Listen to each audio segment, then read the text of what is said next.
Hello बच्चों, और क्या हाल चाल है आप सबका? सब बढ़िया, मस्त, बिंदास, झक्कास। चल यार, मैं भी मस्त। आज हम लोग डिप्रेशन इन फ्रीजिंग पॉइंट पे बेस्ड एक बहुत ही अच्छा क्वेश्चन जो मैंने आपके लिए दिया था और आपको यहाँ पे क्वेश्चन लिखा हुआ दिख रहा होगा। तो यदि कोई बच्चे लास्ट अटेम्प्ट नहीं किए हो या फिर जिनको नहीं समझ आया, जिनसे नहीं बन पाया, वो आज फिर से देख सकते हैं। ठीक, मैं इस क्वेश्चन को अब मैं एक्सप्लेन कर दे रहा हूं। पहले तो यार मैं क्वेश्चन पढ़ दे रहा हूं आप लोगों के लिए।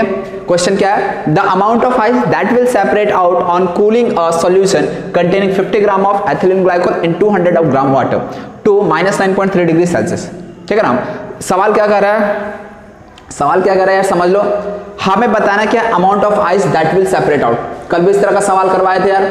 यदि जिन बच्चे से नहीं हुआ तो आप फिर से अटेम्प्ट कर सकते हैं। होता है यार, क्वेश्चन दे दिए, बच्चे क्लास में भी आते हैं यार, सर HW दे देते हैं, होमवर्क दे देते हैं, कॉपी बैग में पड़ा रहता है, फिर अगले दिन याद आता है जब क्लास आते हैं तो कि यार सर तो HW दिए थे, हमें तो पता ही नहीं था। ठीक, तो हो सकता है यार कुछ बच्चों के साथ ऐसा हुआ कि वीडियो स्टार्ट किए, अच्छा सर ने तो ये सवाल दिया, मैंने तो किया ही नहीं। कोई बात नहीं यार, नहीं किए थे, यदि भूल गए थे तो आप लोग यार फिर से अटेम्प्ट कर लो, और जो अटेम्प्ट किए हुए जिनसे नहीं बना कोई बात नहीं यार, आप लोग इधर देख लो। The amount of ice that will separate out on cooling a solution, on cooling a solution containing 50 gram of ethylene glycol. यहां पर समझना यार जरा, 50 ग्राम ऑफ एथिलीन ग्लाइकोल, और सॉल्यूशन कैसा है हमारा? एक्वा सॉल्यूशन है, दिख रहा है वाटर। तो यहाँ पे 50 ग्राम ethylene glycol in 200 gram water लिया गया है, और इसको हम लोग कूल कितने टेम्परेचर तक किए? -9.3 डिग्री सेल्सियस। समझना, तो यदि हम 200 ग्राम वाटर में 50 ग्राम एथिलीन ग्लाइकोल लिए हैं, और जब हम इस सॉल्यूशन को -9.3 तक कूल करेंगे तो ऐसे में क्या होगा? क्या होगा? ऐसे में कुछ वाटर जो है वो आइस बनकर बाहर निकल जाएगा, और फाइनल सॉल्यूशन जो हमको -9.3 डिग्री सेल्सियस में मिलेगा उसमें वाटर का अमाउंट 200 ग्राम नहीं मिलेगा हमें।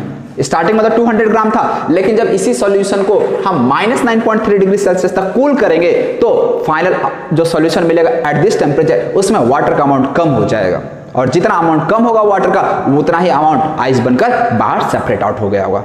समझ में आ रहा? तो अब इसी सवाल को करना है यार। तो ये सवाल यार कल जो क्वेश्चन करवाया था ना उससे भी इजी हो चुका है। क्यों इजी हो चुका?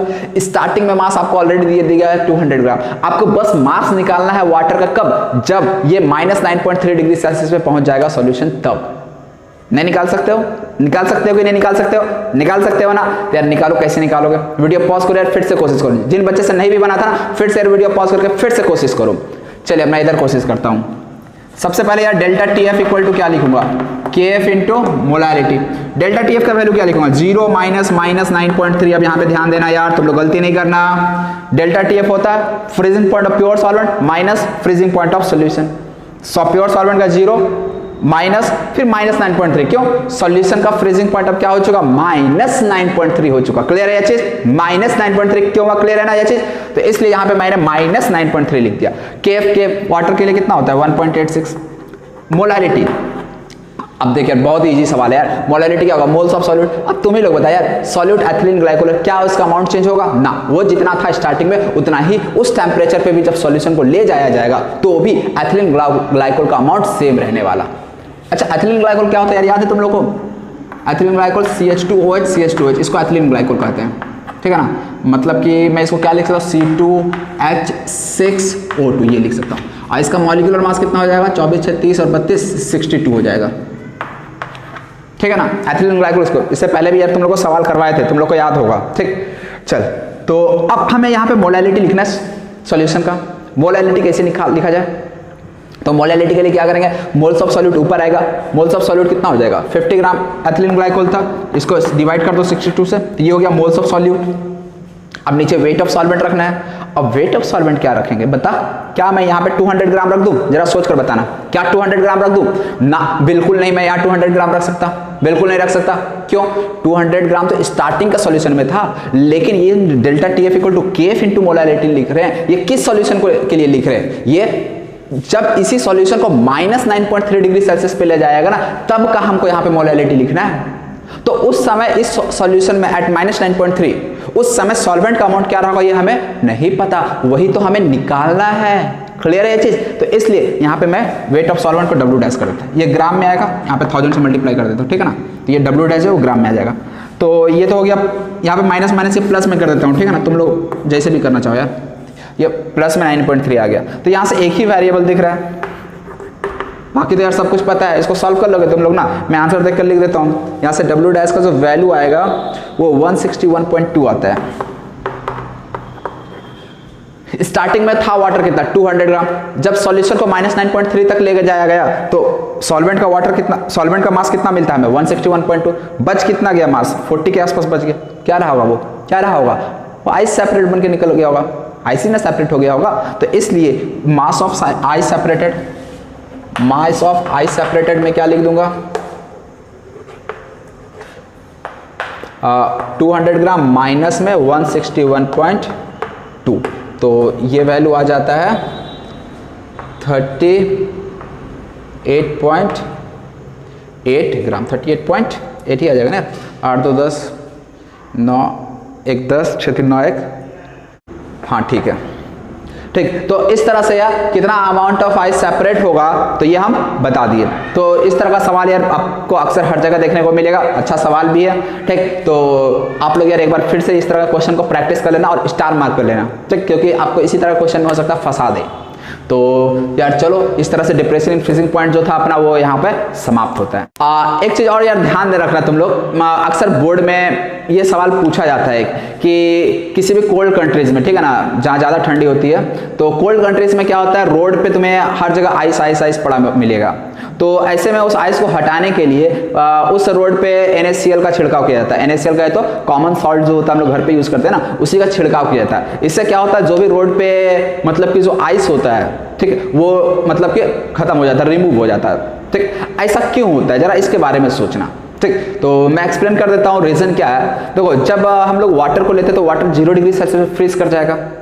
अब तुम ही लोग बताओ मुझे क्या है, आइस नहीं बनने देना। आइस क्यों नहीं बनने देना है, आइस यदि रोड पे है तो गाड़ी आना जाना करेगा तो मुश्किल हो जाएगा ना, फ्रिक्शन कम हो जाएगा स्नो आइस की वजह से, फ्रिक्शन कम हो गया तो गाड़ी एक्सीडेंट का खतरा बढ़ जाता है। तो इसीलिए क्या आइस को वहां से हटाना पड़ता है। तो आइस को हटाने के लिए क्या करते हैं हम लोग, वाटर का जो फ्रीजिंग पॉइंट है ना, यदि 0 डिग्री सेल्सियस है तब तो यार 0 जैसे एनवायरमेंट का टेम्परेचर 0 डिग्री सेल्सियस हुआ, वाटर फ्रीज होकर आइस बन जाएगा। तो हम लोग क्या करते हैं इसके लिए, हम लोग NaCl मिक्स कर देते हैं, NaCl का छिड़काव करते हैं।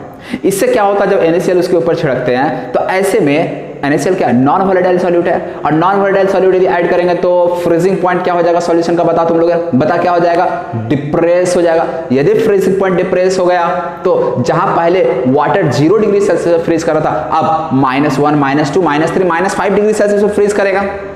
क्लियर ये चीज। तो अब फ्रीजिंग पॉइंट और माइनस में जा चुका है। तो मान लिया एनवायरमेंट का टेम्परेचर तो हमें पता रहेगा ना, जो एटमॉस्फेयर का जो टेम्परेचर है वो तो हमें पता रहेगा कि यार मान लिया जो एटमॉस्फेयर है उसका टेम्परेचर माइनस समथिंग, मान ले माइनस में 2 डिग्री सेल्सियस है।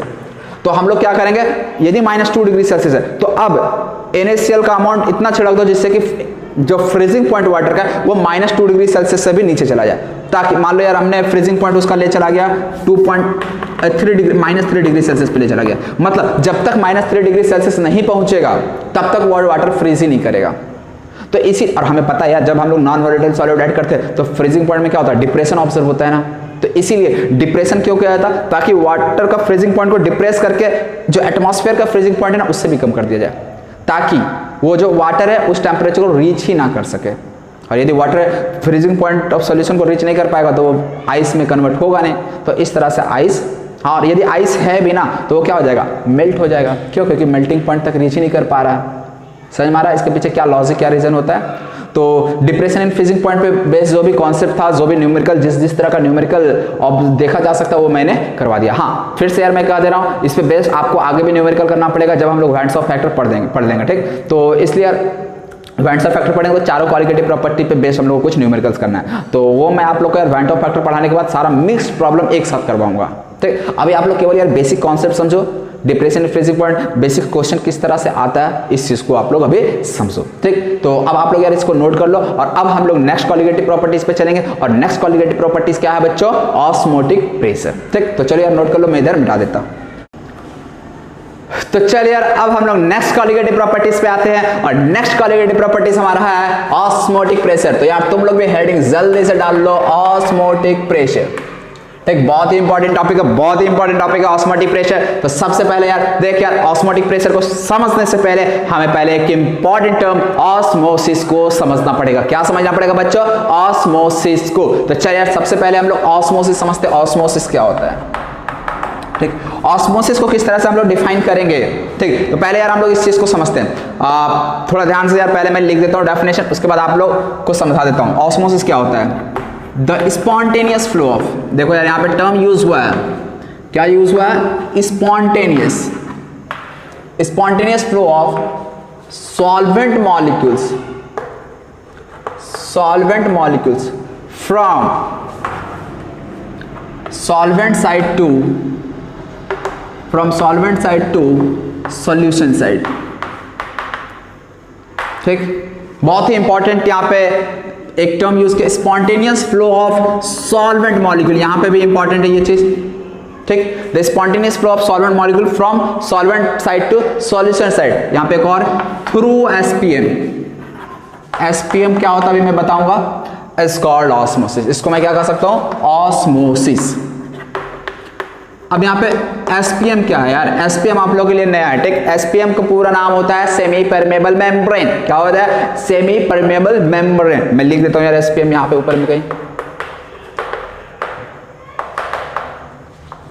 इसका काम क्या होता है ये भी मैं बताऊंगा, सेमी परमेबल मेम्ब्रेन। ठीक है ना, शॉर्ट में इसे एसपीएम कहेंगे। ठीक, एसपीएम का काम क्या होता है? ये केवल सॉल्वेंट मॉलिक्यूल को अपने में से पास होने देता। किसको पास होने देता? ओनली सॉल्वेंट मॉलिक्यूल को। मतलब एसपीएम से, सेमी परमेबल मेम्ब्रेन से सॉल्यूट के पार्टिकल पास नहीं हो सकते। सॉल्यूट पार्टिकल को रोक लेगा, लेकिन जो सॉल्वेंट पार्टिकल होता है वो एसपीएम को पास कर जाता है। ठीक, ऐसा क्यों है? सॉल्यूट का साइज थोड़ा बड़ा होता है, सॉल्वेंट का साइज छोटा होता है, तो इसलिए सॉल्वेंट छोटा होने के कारण उस एसपीएम को तो निकल जाता है, लेकिन एसपीएम का जो होल्स है, जो उसमें पोर्स होता है एसपीएम का, मेम्ब्रेन का, वो पोर्स इतना बड़ा होता है कि उस सॉल्यूट पार्टिकल उसको पार नहीं कर पाता, पास नहीं कर पाता। ठीक, तो आपको फिलहाल बस यही याद रखना है, एसपीएम में सॉल्वेंट पार्टिकल्स पास नहीं हो सकते। यहाँ पे लिख भी देता हूँ, एसपीएम क्या होता है? इट अलाउज ओनली, देखिए नोट्स तो मैं आप लोगों को दे दूंगा ही, फिर भी मैं यहाँ पे लिखते चल रहा हूँ हर एक चीज को, ताकि आपको समझने में दिक्कत ना हो। It allows only solvent molecules to pass through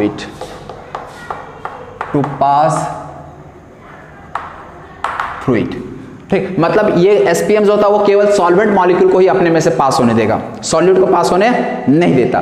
तो ऑस्मोसिस का डेफिनेशन देखो, the spontaneous flow of solvent molecule from solvent side to solution side through SPM is called osmosis. तो पहले यार हम लोग ऑस्मोसिस समझ लेते हैं, अभी हम लोग ऑस्मोटिक प्रेशर को नहीं समझ रहे हैं, अभी हम लोग क्या समझ रहे हैं यार? ऑस्मोसिस को।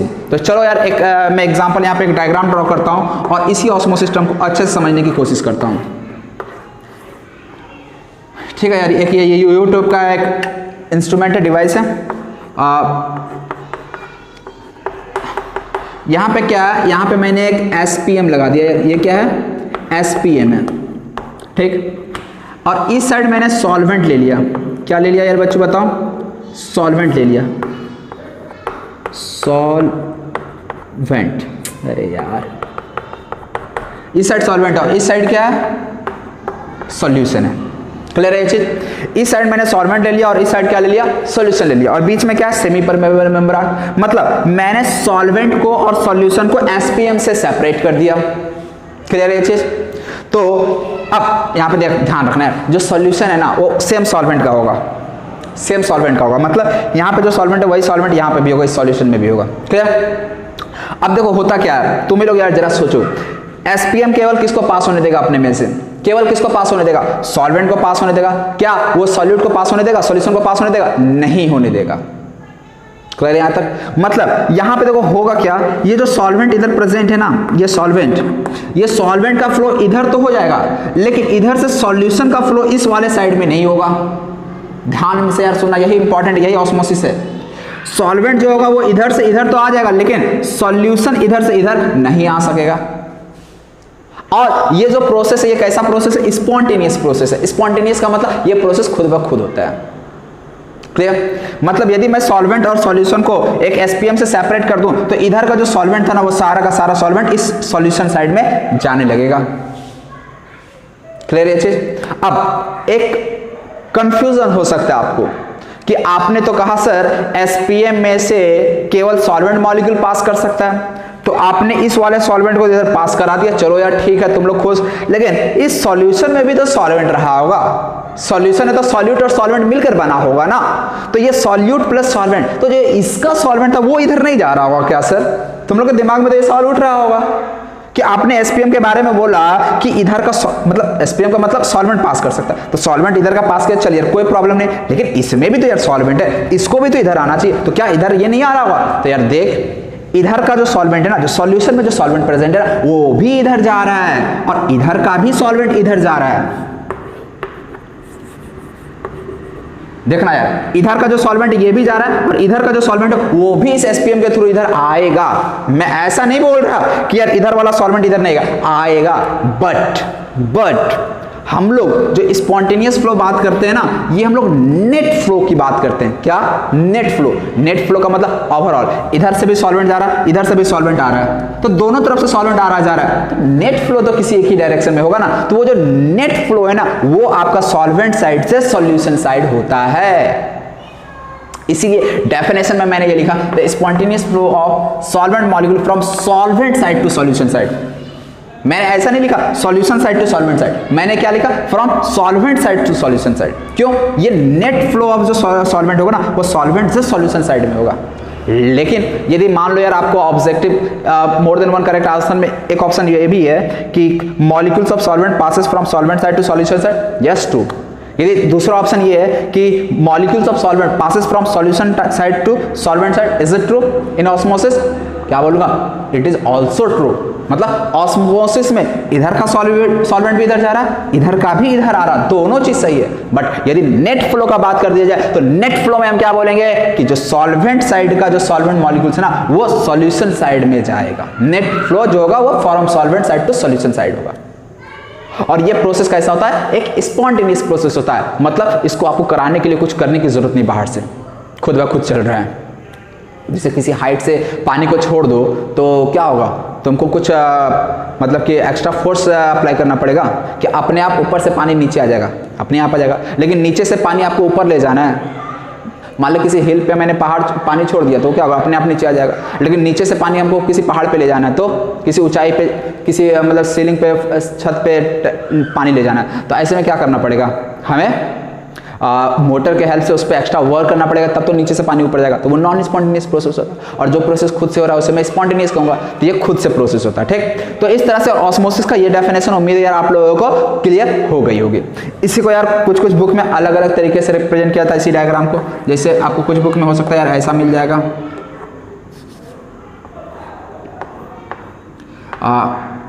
ये मान लो यार यहाँ पे SPM लगा हुआ है, ठीक है ना, और इसमें ये जो नीचे दिख रहा है ये सॉल्वेंट कंपार्टमेंट है या सॉल्वेंट साइड है, और ये सॉल्यूशन कंपार्टमेंट है। ये बीच वाला क्या? सॉल्यूशन, और ये जो दिख रहा है ये क्या है? Solvent compartment. और इसको मैंने क्या से सेपरेट कर दिया, यानी सॉल्वेंट और सॉल्यूशन के बीच में क्या? SPM लगा हुआ है। तो अगेन यहाँ पे भी क्या ऑब्जर्व होगा आपको? क्या ऑब्जर्व होगा? तो आपको यही ऑब्जर्व होगा कि यहाँ का जो सॉल्वेंट है वो इस डायरेक्शन में, यानी नेट फ्लो की हम बात करेंगे ना तो हमेशा from solvent side to solution side, या फिर from solvent compartment to solution compartment.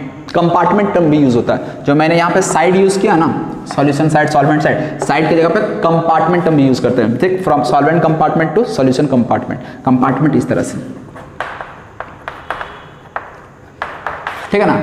तो यहाँ पे भी इस डायग्राम के हेल्प से भी समझ सकते हो, सेम चीज है यहाँ पे भी सॉल्वेंट का फ्लो होगा from solvent compartment to solution compartment through this semi permeable membrane. Semi permeable membrane का होना जरूरी। यदि सेमी परमेबल मेम्ब्रेन नहीं रहेगा तो यार ऑस्मोसिस ऑब्जर्व होगा क्या? नहीं होगा। क्यों? यार ये इधर जा रहा है, इधर आ रहा है, सब हचपच हो जाएगा।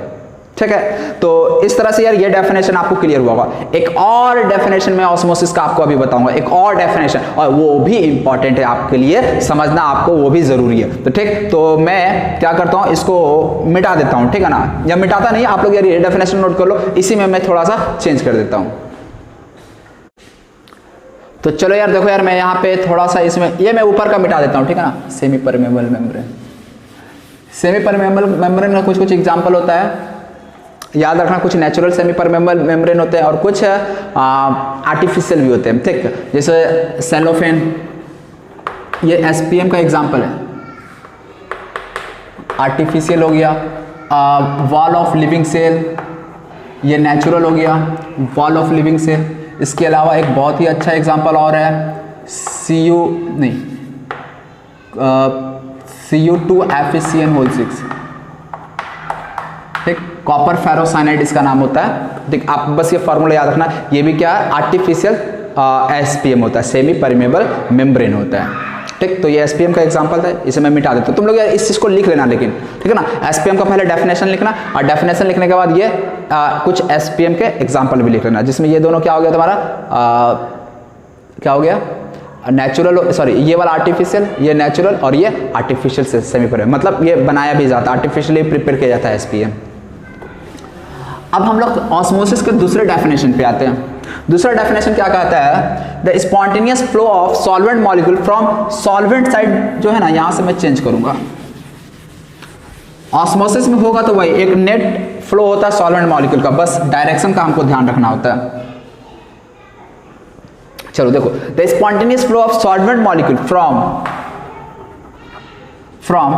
Solution of low concentration to a solution of high concentration through semi permeable membrane is called osmosis।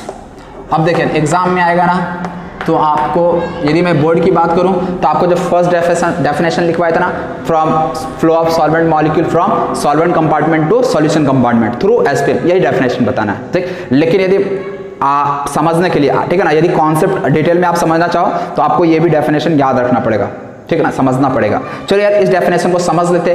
कहता क्या है यह डेफिनेशन ऑस्मोसिस का, क्या है यहाँ पे, the spontaneous flow of solvent molecule from solution of low concentration to a solution of high concentration. मतलब क्या है, मतलब जरा समझना यार। मान लो यार फिर से मैं वही डायग्राम को बना दे रहा, चलो यहाँ पे इसको बंद कर दिया मैंने। यहाँ पे क्या लगा हुआ है, एसपीएम लगा हुआ है, ठीक, ये एसपीएम है। अब मैं यहाँ पे सॉल्यूशन लेता हूँ, सॉल्यूशन नंबर 1, इधर है सॉल्यूशन नंबर 1, ध्यान रखना, इसको मैंने सॉल्यूशन नंबर 1 कर दिया, इसको सॉल्यूशन नंबर मैंने 2 कर दिया, ये सॉल्यूशन 1 है। मतलब क्या, यहाँ पे किसी भी साइड सॉल्वेंट लिया ही नहीं गया, दोनों सॉल्यूशन लिया गया। यदि दोनों साइड सॉल्यूशन लिया गया तो इसका मतलब क्या यहाँ ऑस्मोसिस ऑब्जर्व नहीं होगा, क्या यहाँ ऑस्मोसिस नहीं होगा? ऐसा नहीं है, यहाँ पे भी ऑस्मोसिस होगा, यहां पे भी ऑस्मोसिस ऑब्जर्व होगा। अब बात आता है, यदि ऑस्मोसिस यहां पे भी हो रहा तो नेट फ्लो की जो हम लोग बात करते हैं ना, spontaneous flow of solvent molecule, ये जो स्पॉन्टेनियस फ्लो होता है ना, ये नेट फ्लो होगा, ठीक है। अब नेट फ्लो जो होगा सॉल्वेंट मॉलिक्यूल का, वो किधर से किधर होगा, फ्रॉम 1 to 2 और 2 to 1, ये हम कैसे डिसाइड करेंगे, ठीक। अब हमें ये बताना है, तो पहले मैं इसी डेफिनेशन पे आपका आएंगे, मतलब पहले मैं इसी डेफिनेशन पे आऊंगा, ठीक है ना, जो पहले बताए थे। इसमें इधर सॉल्वेंट है, इधर सॉल्यूशन है, ठीक। एक टर्म बार बार यूज होगा इसी में, कॉन्सेंट्रेशन। क्या टर्म यूज होगा बच्चों? कॉन्सेंट्रेशन। अब आप लोग को बताना है यार, कॉन्सेंट्रेशन जो हम लोग यूज करते हैं ना, कॉन्सेंट्रेशन किसके रेस्पेक्ट में यूज करते हैं? कॉन्सेंट्रेशन से हमें आइडिया किस चीज का मिलता है, बता यार, किस चीज के बारे में हमें आइडिया मिलता है कॉन्सेंट्रेशन से? हमें कॉन्सेंट्रेशन से आइडिया मिलता है सॉल्यूट, नंबर ऑफ सॉल्यूट और अमाउंट ऑफ सॉल्यूट का आइडिया मिलता है। मतलब यदि मैं कहीं कहूं कि किसी सॉल्यूशन का कॉन्सेंट्रेशन ज्यादा है, इसका मतलब क्या समझते हो? इसका मतलब ये हुआ कि उस सॉल्यूशन में सॉल्यूट का अमाउंट ज्यादा है, नंबर ऑफ सॉल्यूट पार्टिकल्स ज्यादा है, ये आइडिया मिलता है। और यदि किसी का कॉन्सेंट्रेशन कम है, इसका मतलब हाँ अमाउंट ऑफ सॉल्यूट पार्टिकल कम है, नंबर ऑफ सॉल्यूट पार्टिकल कम है। समझ में आया?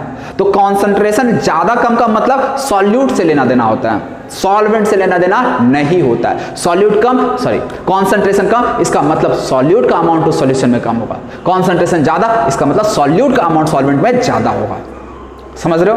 तो अब मैं तुम लोगों से पूछना चाहता हूं यार, सॉल्वेंट है, इधर सॉल्यूशन, किसका कॉन्सेंट्रेशन तुम लोग बोलोगे ज्यादा है? किसका बोलोगे? किसका बोलोगे? सॉल्यूशन का बोलूंगा। क्यों? यहां पे तो सॉल्यूट है ही नहीं, यहां पे सॉल्यूट तो है, तो इसलिए यहां कॉन्सेंट्रेशन ज्यादा होगा। इसको मैं मान लो यार C सॉल्यूशन कह देता हूं या C2 कह देता हूं, इसको मैं C1 कह देता हूं। तो C1 और C2 में किसका कॉन्सेंट्रेशन ज्यादा? तो C2 का कॉन्सेंट्रेशन ज्यादा, C2 का कॉन्सेंट्रेशन ज्यादा। अब बताओ कॉन्सेंट्रेशन ज्यादा है C2 का, C1 का कॉन्सेंट्रेशन कम, लेकिन सॉल्वेंट मॉलिक्यूल का फ्लो किस साइड से किस साइड की ओर हो रहा था? बता यार बता। सॉल्वेंट से सॉल्यूशन की ओर जा रहा था नेट। अच्छा यहाँ पे छोटा और बड़ा एरो दिख रहा है, ये छोटा और बड़ा क्यों ड्रॉ किया तो समझ में आया? क्योंकि इधर सॉल्यूशंस का भी सॉल्वेंट इधर आ रहा था, सॉल्वेंट का भी सॉल्वेंट इधर जा रहा था, लेकिन नेट फ्लो इस डायरेक्शन में हो रहा था ना, इसलिए इसको हमने बड़ा दिखाया, ठीक है ना, ये वजह था। हाँ फिलहाल हम यहाँ समझ रहे थे C2 C1, C2 का कॉन्सेंट्रेशन C1 से बड़ा है, लेकिन नेट फ्लो किधर हो रहा था? सॉल्वेंट से सॉल्यूशन साइड में जा रहा था। इसका मतलब ये हुआ कि ऑस्मोसिस में लो कॉन्सेंट्रेशन से हाई कॉन्सेंट्रेशन की ओर सॉल्वेंट का फ्लो होता है। बहुत ही इंपॉर्टेंट पॉइंट, बहुत ही इंपॉर्टेंट पॉइंट है, नोट करके लिख लेना यार इस चीज को। क्या बोला यार, मैं फिर से सुन लो यार तुम लोग। ऑस्मोसिस में जो सॉल्वेंट का मूवमेंट होता है वो फ्रॉम लो कॉन्सेंट्रेशन, C1 का कॉन्सेंट्रेशन लो है ना, लो कॉन्सेंट्रेशन से हाई कॉन्सेंट्रेशन की ओर होता है। समझ में आया चीज? तो इस चीज को आप लोग यार नोट करके लिख लेना। क्या बोला यार? इन osmosis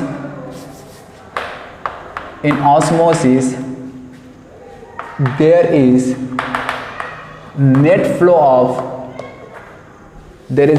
of solvent molecules from low concentration to high concentration। ये चीज क्लियर है? लो कॉन्सेंट्रेशन से हाई कॉन्सेंट्रेशन क्यों लिखा? क्योंकि यहाँ पे देख सकते हो C1 सॉल्वेंट है, इसमें सॉल्यूट तो है ही नहीं, कॉन्सेंट्रेशन लो, और इधर ही से जा रहा था इधर। और ऐसा भी समझ सकते हो यार, कॉन्सेंट्रेशन लो है, इसका मतलब सॉल्यूट का अमाउंट कम है, लेकिन सॉल्वेंट का अमाउंट क्या होगा? ज़्यादा हो जाएगा। और जहाँ सॉल्वेंट ज़्यादा होगा उसी डायरेक्शन से मूवमेंट स्टार्ट हो जाएगा सॉल्वेंट का।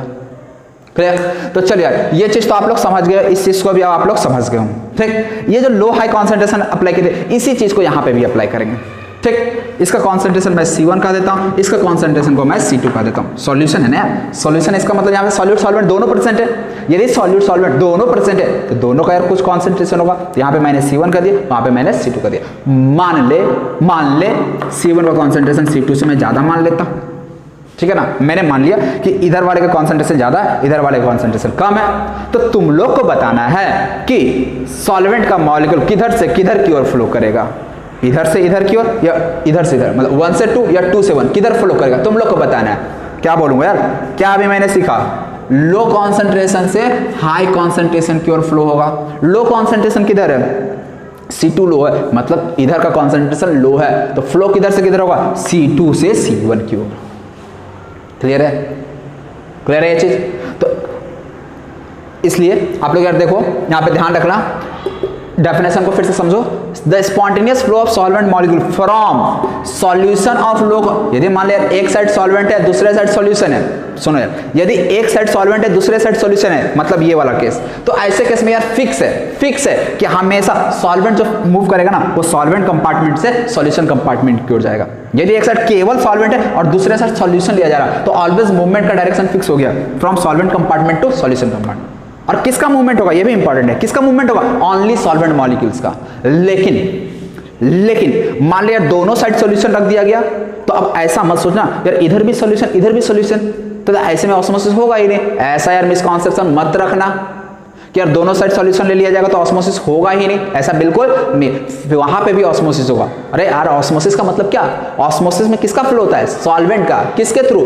Through SPM। तो सॉल्वेंट तो अब भी है ना, ऐसा थोड़ी ना सॉल्यूशन ले लिए तो सॉल्वेंट नहीं है, गायब हो गया सॉल्वेंट, ऐसा थोड़ी ना है। सॉल्वेंट इधर भी है और इधर भी है, इसीलिए सॉल्वेंट इधर का भी इधर जा रहा होगा, इधर से भी इधर आ रहा होगा। लेकिन ऑस्मोसिस में लोग नेट फ्लो की बात करते हैं, तो नेट फ्लो किधर से किधर की ओर जा रहा होगा? तो लो कॉन्सेंट्रेशन से हाई कॉन्सेंट्रेशन की ओर। तो लो कॉन्सेंट्रेशन किसका था? यहाँ पे C2 का लो था, इसका हाई था, मतलब नेट फ्लो फ्रॉम 2 to 1 होगा।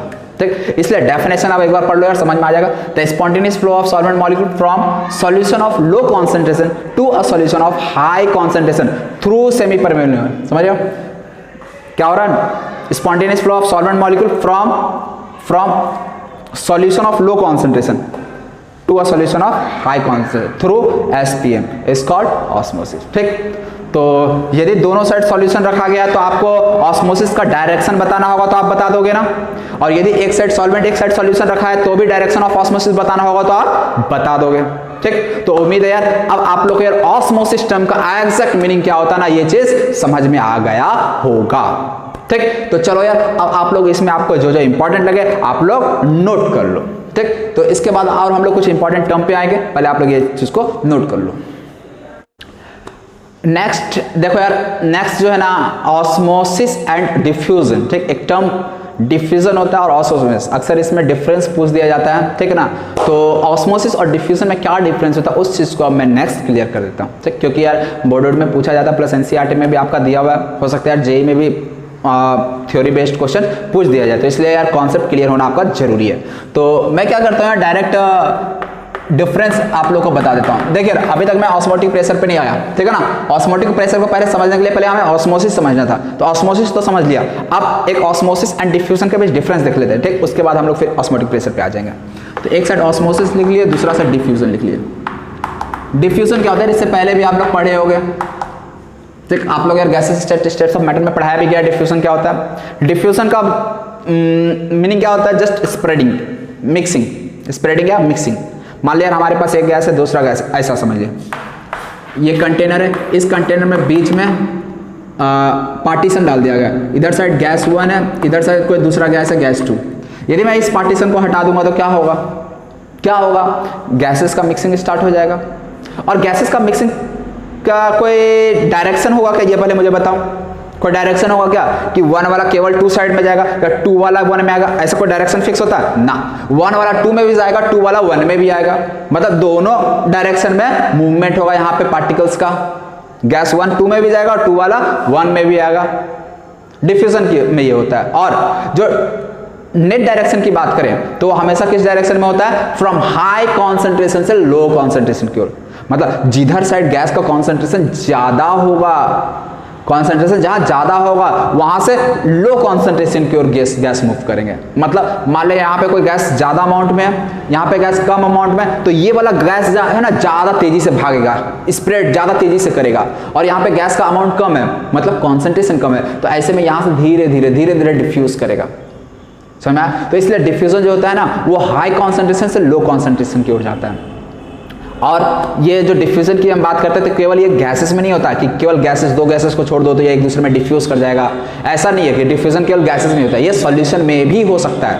जैसे मैं मान लो इंक को यदि पानी में छोड़ दूं, ठीक है ना, इंक को यदि पानी में डालूं तो ऐसे में क्या होगा, इंक देखते हो पानी में मिक्स होता है, वाटर में मिक्स होने लगता है। इस प्रोसेस को क्या कहते हैं, डिफ्यूजन, ठीक। तो यहाँ पे भी क्या देख रहे हैं हम लोग, जो सॉल्यूशन है वहां पे डिफ्यूजन ऑब्जर्व हो रहा है, ठीक।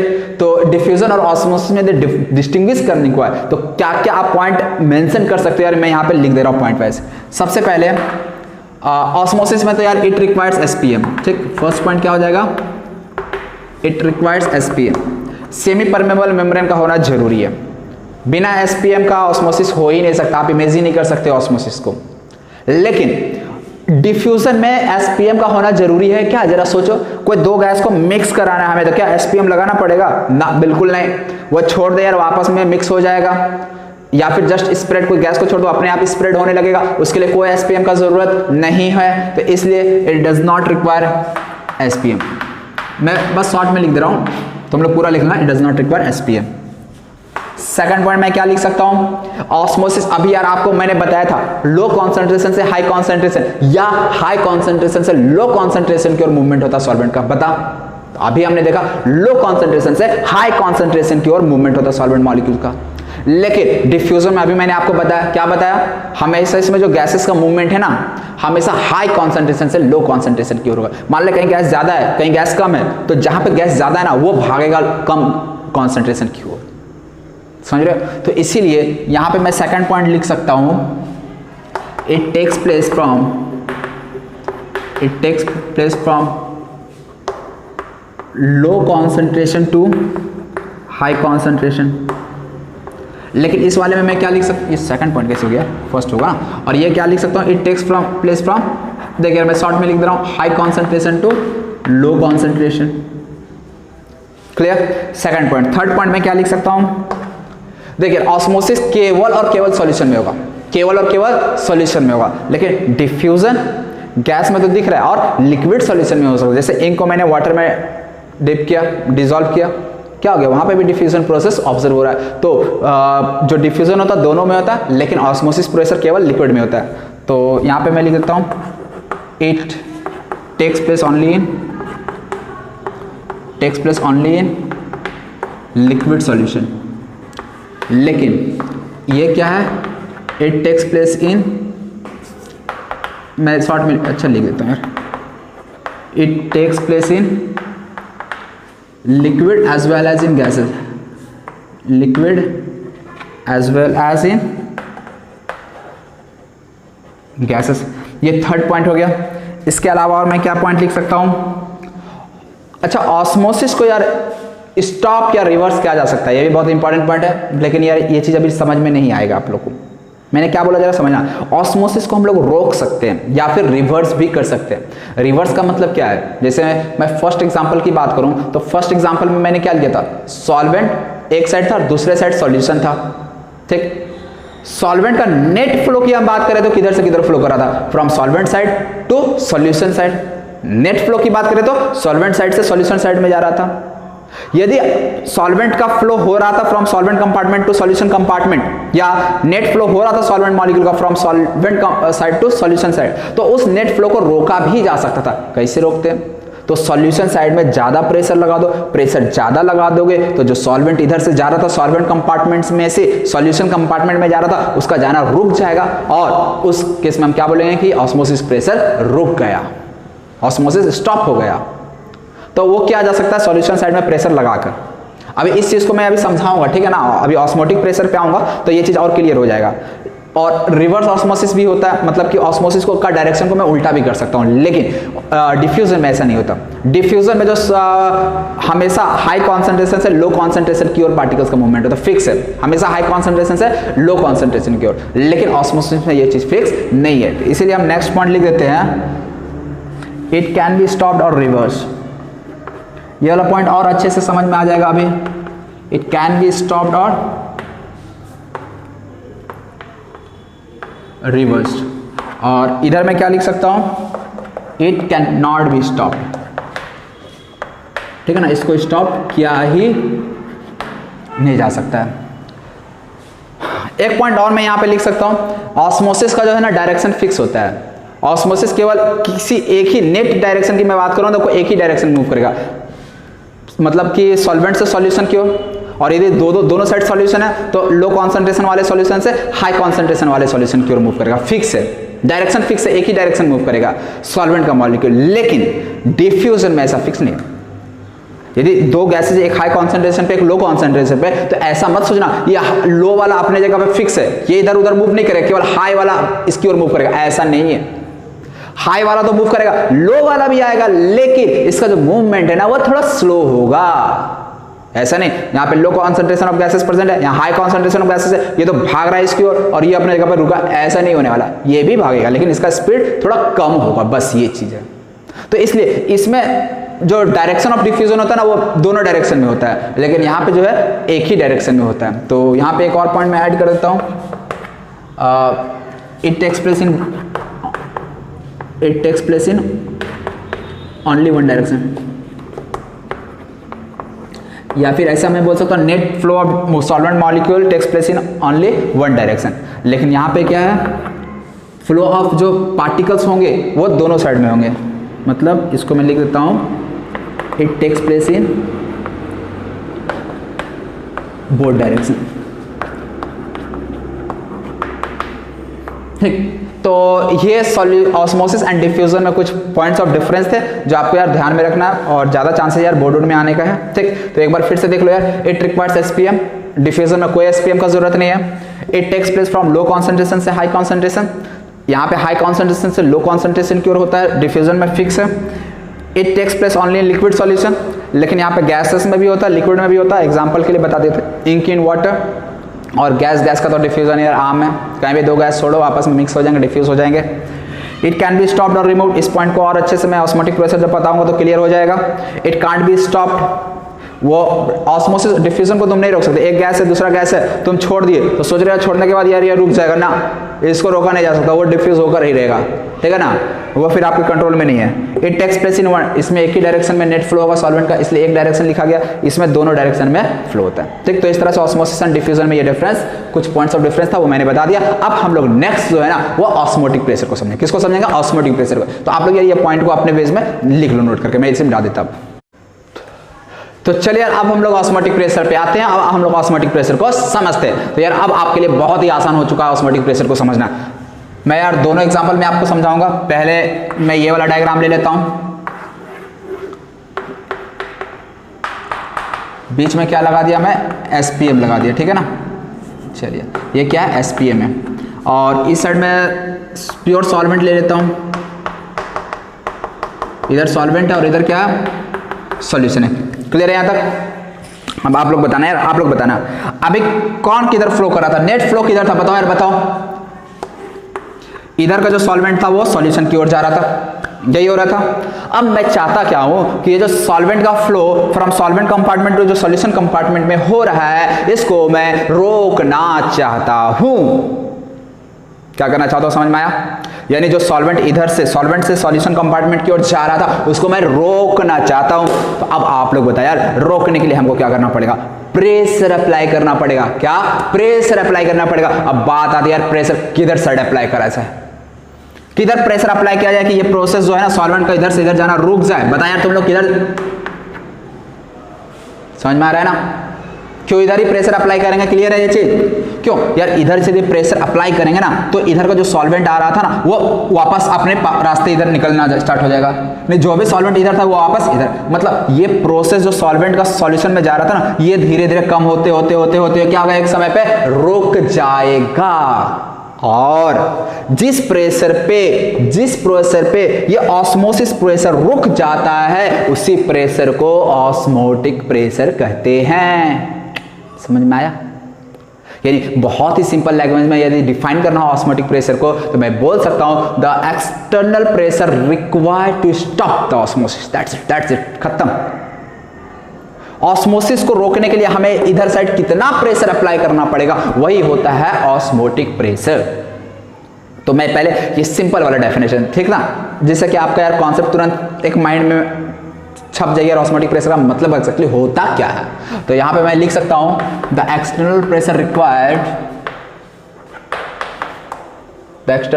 Required to stop the osmosis, to stop the osmosis is called osmotic pressure. ठीक, ऑस्मोटिक प्रेशर को यार डिनोट किया जाता है पाई से। ठीक, पाई मैथमेटिक्स में पाई होता है ना, वो वाला पाई से रिप्रेजेंट किया जाता है। ठीक, अब ये तो हो गया यार, मतलब सॉल्वेंट को सॉल्यूशन में जाने से रोकने के लिए हमको सॉल्यूशन साइड में प्रेशर अप्लाई करना पड़ेगा। अब यही सब यार कंप्लीट डेफिनेशन अभी मैं बोलूँ तो नहीं, कंप्लीट डेफिनेशन अभी नहीं हुआ। डेफिनेशन कंप्लीट करने के लिए यार कुछ छोटी छोटी चीजें हैं जो आपको समझ लो पहले, उसका फिर मैं कंप्लीटली इसको डिफाइन भी कर दूंगा। जो प्रेशर लगाया जा रहा है, ये सॉल्वेंट साइड लगाया जाएगा या सॉल्यूशन साइड लगाया जाएगा, ये भी यार इंपॉर्टेंट है ना। एक्सटर्नल प्रेशर अप्लाइड तो लिख दिए, रिक्वायर्ड तो लिख दिए, लेकिन ये जो एक्सटर्नल प्रेशर है ये applied on the solvent side और applied on the solution side. कौन सा साइड, अब क्लियर हो गया होगा, कौन सा साइड, सॉल्यूशन साइड। क्यों सॉल्यूशन साइड लगाया जा रहा है, ये भी चीज क्लियर है। क्यों, क्योंकि सॉल्वेंट इधर से सॉल्यूशन साइड में आ रहा था, यानी इसको रोकना था। यदि इसको रोकना है तो तुम इधर से प्रेशर लगा दो, प्रेशर लगा दिए तो ये जो सॉल्वेंट सॉल्यूशन में आ रहा था ये रुक जाएगा। समझ में आ रहा है ये चीज। इसको यार देखो इस वाले डायग्राम से भी आप लोगों को समझा देते हैं। यहां पे मान लिया यार एसपीएम है, ठीक है ना, ये क्या है, एसपीएम है, और इसमें क्या है, हमारा प्योर सॉल्वेंट है, और इसमें क्या है, सॉल्यूशन है। यदि अभी कोई प्रेशर अप्लाई नहीं किया गया तो क्या हो रहा, osmosis is a spontaneous process. इसका मतलब यहाँ का जो सॉल्वेंट है ना वो इस डायरेक्शन में जा रहा होगा, सॉल्यूशन में जा रहा होगा। यदि हमको इस सॉल्वेंट का फ्लो को जो सॉल्यूशन में जा रहा है इसको रोकना है, तो ऐसे में क्या करना पड़ेगा, ऊपर से प्रेशर लगाना पड़ेगा। समझ में आ रहा, प्रेशर लगाना पड़ेगा। तो जो प्रेशर अप्लाई करना पड़ रहा है इसी किस चीज को, ये जो सॉल्वेंट का फ्लो हो रहा है ना सॉल्यूशन कंपार्टमेंट में, इस फ्लो को रोकने के लिए जो ऊपर से प्रेशर लगाया जा रहा है उसी प्रेशर को ऑस्मोटिक प्रेशर कहेंगे। और इंपॉर्टेंट है, जो ऑस्मोटिक प्रेशर, जो प्रेशर लगा रहे हैं वो किस साइड लगा रहे हैं, सॉल्यूशन कंपार्टमेंट में लगा रहे हैं। क्लियर है ना, किस साइड प्रेशर अपने को लगाना है। तो इस तरह से यदि मेरे को कंप्लीटली डिफाइन करना ऑस्मोटिक प्रेशर को, तो मैं बोल सकता हूं, इस चीज को मैं मिटा देता हूं। ठीक, देखो यार कंप्लीट डेफिनेशन यदि लिखना हो तो the external pressure applied on the light on the solution side, यहां पर ध्यान देना सॉल्यूशन साइड इंपॉर्टेंट हो गया। The external pressure applied on the solution side to prevent the flow of, देखिए टू स्टॉप द ऑस्मोसिस, ये भी लिख सकते हो, ठीक है ना, बहुत शॉर्ट में डेफिनेशन अच्छा हो जाएगा।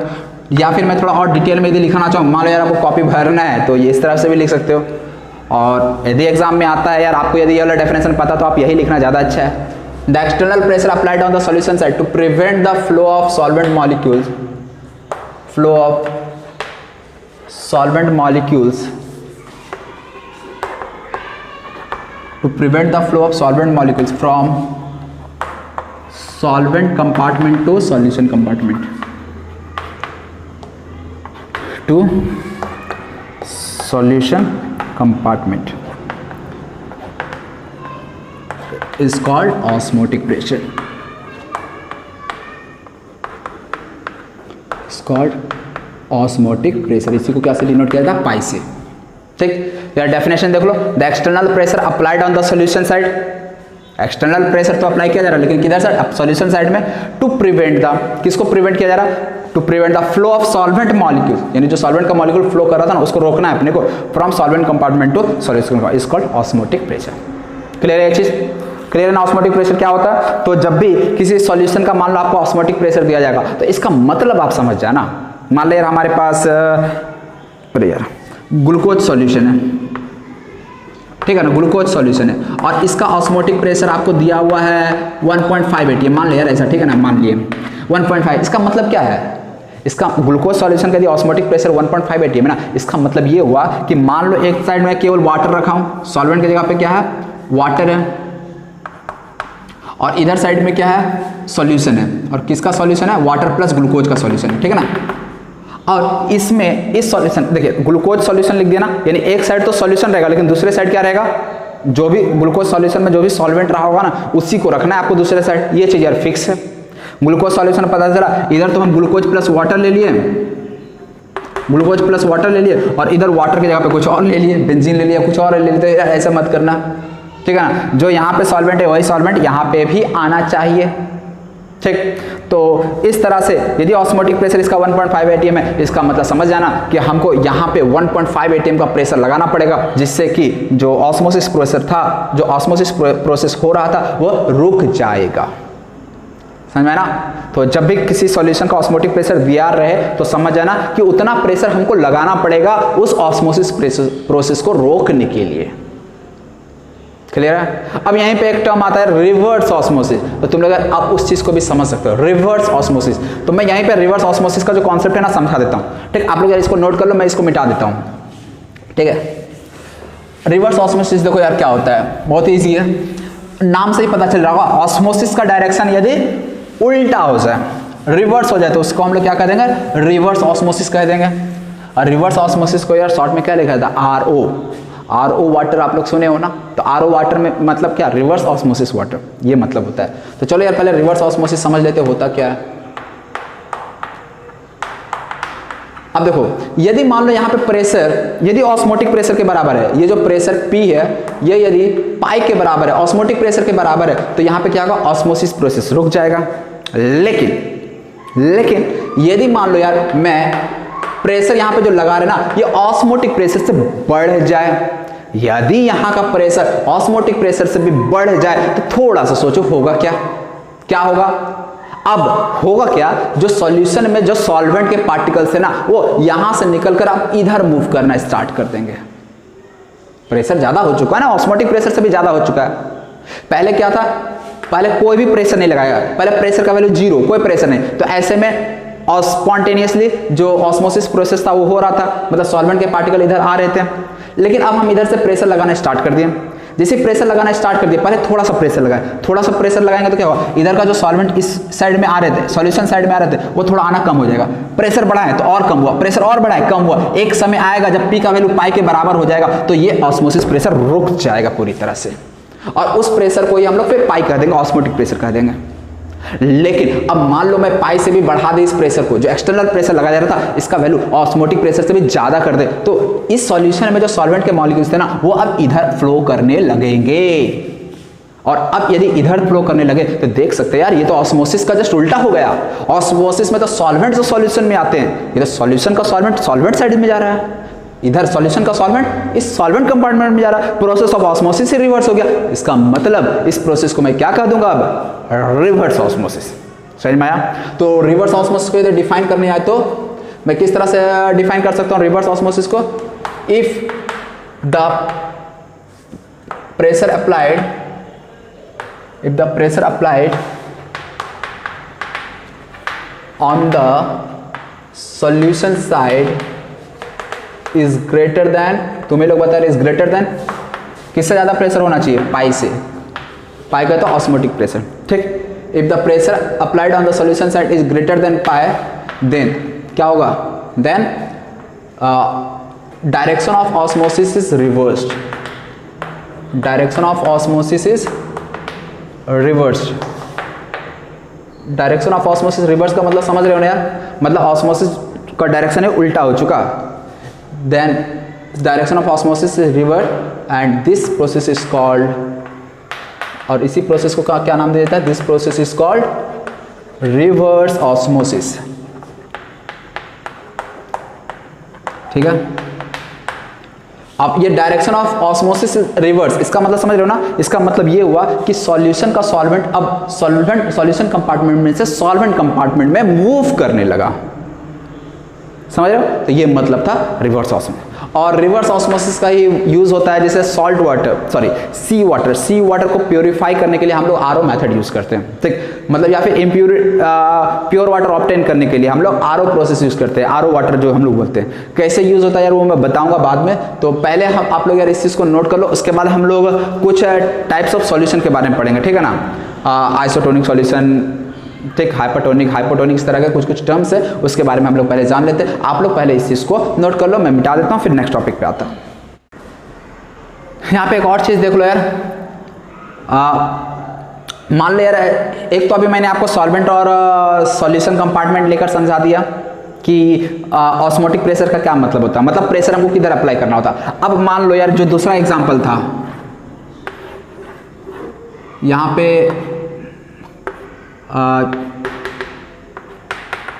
बीच में SPM लगा दिए, इस साइड में सॉल्यूशन 1 था, ठीक, सॉल्यूशन 1 था, और इस साइड में सॉल्यूशन 2 था, और 1 का प्रेशर इधर का कॉन्सेंट्रेशन C1 था, इधर का कॉन्सेंट्रेशन C2 था, और इसमें हमने मान लिया C1 का कॉन्सेंट्रेशन C2 से ज़्यादा, ये मान लिया, ठीक। अब तुम लोग को बताना है, ठीक है ना, तुम लोग को बताना यहाँ पे हमें इस ऑस्मोसिस प्रोसेस को रोकना है। तो ऑस्मोसिस प्रेशर को रोकने के लिए हम लोग को प्रेशर किधर अप्लाई करना पड़ेगा?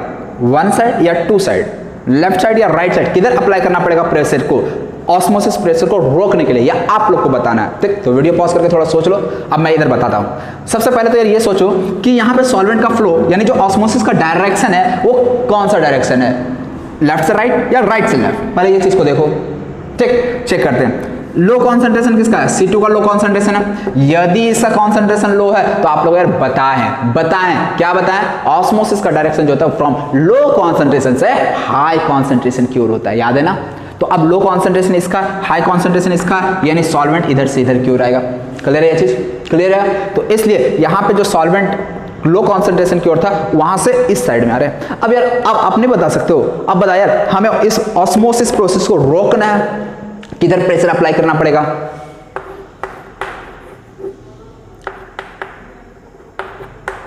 समझ रहे हो?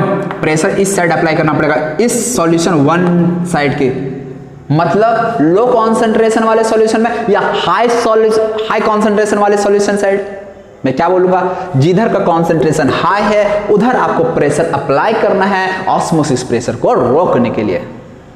क्लियर है चीज? तो इसलिए आप लोग यार नोट करके इस चीज को लिख लो। यदि सॉल्वेंट और सॉल्यूशन है तो उस केस में तो यार फिक्स है, हमें सॉल्यूशन में ही अप्लाई करना पड़ता है, सॉल्यूशन साइड में ही प्रेशर अप्लाई करना पड़ता है ऑस्मोसिस को रोकने के लिए। लेकिन यदि मान लो दोनों साइड सॉल्यूशन ले लिया गया तो ऐसे में हमें किधर साइड प्रेशर अप्लाई करना पड़ेगा ऑस्मोसिस को रोकने के लिए? तो याद रखना, जिधर का कॉन्सेंट्रेशन हाई है, ये लो कॉन्सेंट्रेशन था, ये हाई था, लो से हाई की ओर ऑस्मोसिस का डायरेक्शन था, तो इसलिए हम लोग इधर से प्रेशर अप्लाई कर देंगे तो ये प्रोसेस रुक जाएगा, ऑस्मोसिस प्रेशर रुक जाएगा। तो इसलिए नोट करके यार लिख लो आप लोग इस पॉइंट को, प्रेशर इज अप्लाइड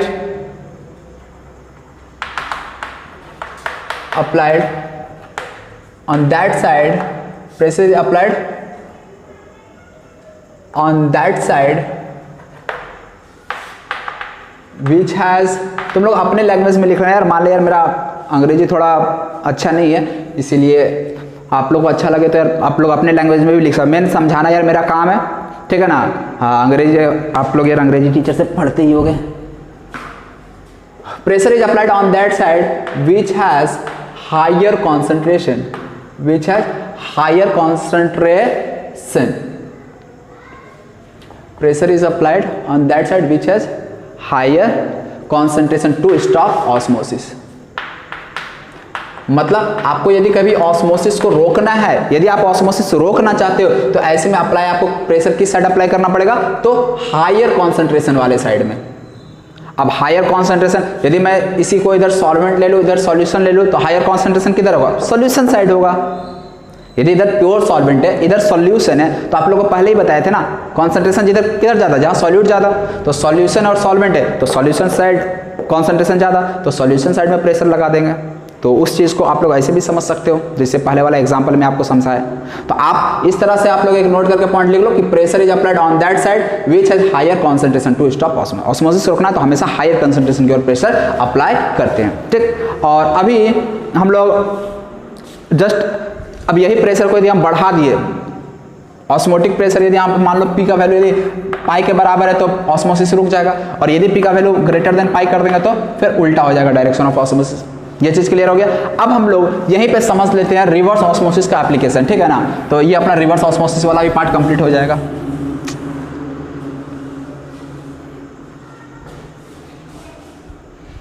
यार कभी कभी डर लगने लगता है वीडियो चल रहा है कि नहीं, कि पॉज है,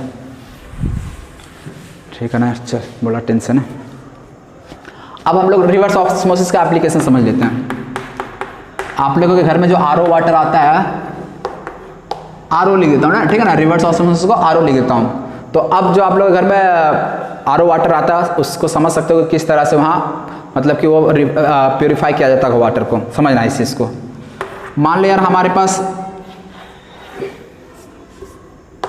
यहाँ पे बीच में क्या है, ये क्या है, SPM, ठीक। इधर हम लोग फ्रेश वाटर ले लिए, फ्रेश वाटर का है तो प्योर, और इधर हमको मान लो इम्प्योर वाटर है, सी वाटर है, इसको मैं इम्प्योर वाटर भी लिख सकता हूँ, ठीक है ना, इम्प्योर वाटर है।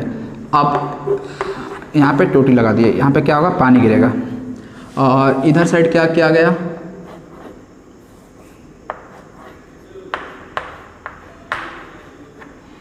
होगा क्या जरा समझना यार। यहाँ पे इधर फ्रेश वाटर है, इधर सी वाटर है, मतलब सी वाटर या कोई भी इम्प्योर वाटर है, इसका मतलब वाटर मिक्स्ड विथ इम्प्योरिटीज, यही मतलब हो ना। मतलब मैं बोल सकता हूँ ये हमारा सॉल्यूशन कंपार्टमेंट है, ये मेरा सॉल्यूशन कंपार्टमेंट है, और ये हमारा सॉल्वेंट कंपार्टमेंट। क्यों ऐसा समझ सकते हो यार तुम लोग, इधर केवल और केवल सॉल्वेंट ही प्रेजेंट है, फ्रेश वाटर, इसमें इम्प्योरिटीज प्रेजेंट नहीं है। अब होगा क्या, यहाँ पे हम देखो यार सॉल्यूशन कंपार्टमेंट में हम प्रेशर अप्लाई करना स्टार्ट किए।